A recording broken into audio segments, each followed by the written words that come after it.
Cindy, do you mind sharing with us how many properties you will look at before you get something? Oh my goodness. So this is my metrics. I'm the head of acquisition at the company. So we review at least review 56 deals a week.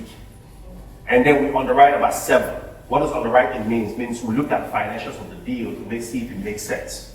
We submit at least 2 offers a week, and then I go out and throw at least 2 offers a week. I try to have conversations with the guys that run the deals, at least 10 a week. And again, I'm going to show you guys exactly who are the brokers I call. You guys are going to get access to all of them here today. Please. So when you raise the rent, the property value goes up. Yeah. How does that correlate with the city's value of that property? Because That's a really good question. So, the time the city sees what the value of the property, the value of the property is, they do an assessment every year. sure. They're like, well, how much have they increased the rent by? Let's do an assessment. Sure. Now, when you become an investor, it's like, city, you said the property is valued at 40 million. Nah, your number is wrong. My value of this property is 30 million. Value like, no, you're not right. So you guys go back and forth, and if they say it's 40, we can appeal it. So every year the city evaluates your assets to see where the value is. Now when you do a sale, That's where they get you. they get you to say, okay, you did a sale. So all of those things are things we factor into the deal.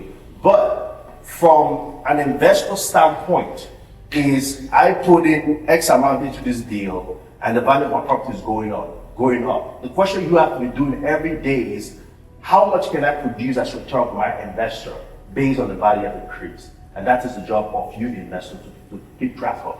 So the city has a formula that they use, right? Like a millage rate that they use, which you learn. It's like they start with the physical cost of the building, like the cost of the land and the building itself. Then they increase it by a certain percentage every year, right? So they do a reassessment.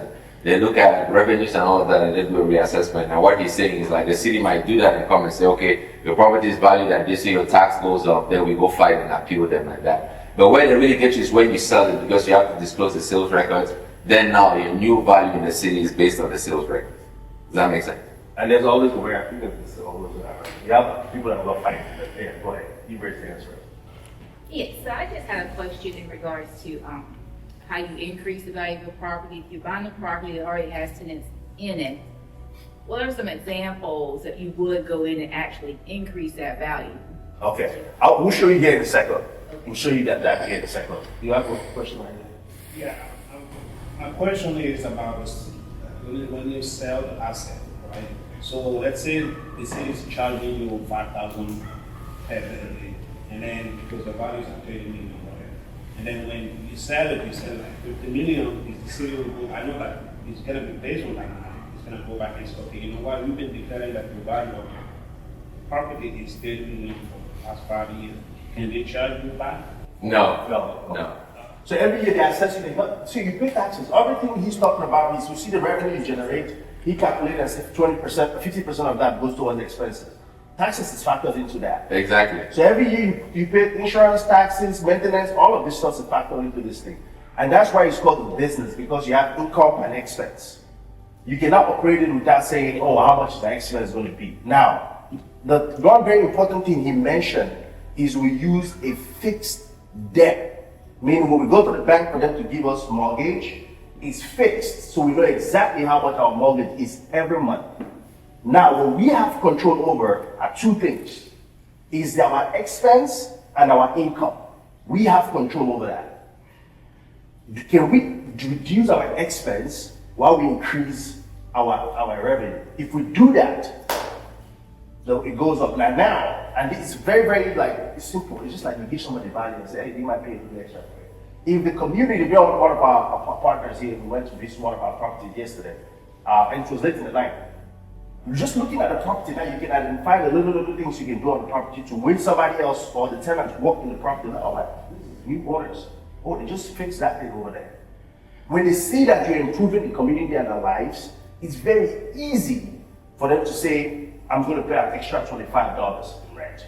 and you don't do $100 jump on the go. You do 25, 25, 50, 65, 75.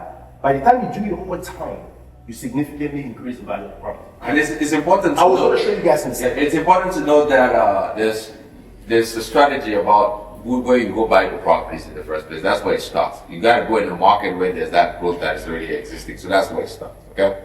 But you had a question? Is there a minimum occupancy rate that you all have at acquisition? Absolutely. Yes. You want it to be at least 90%. 90%. Yes. All right. Let's go to the next slide, please.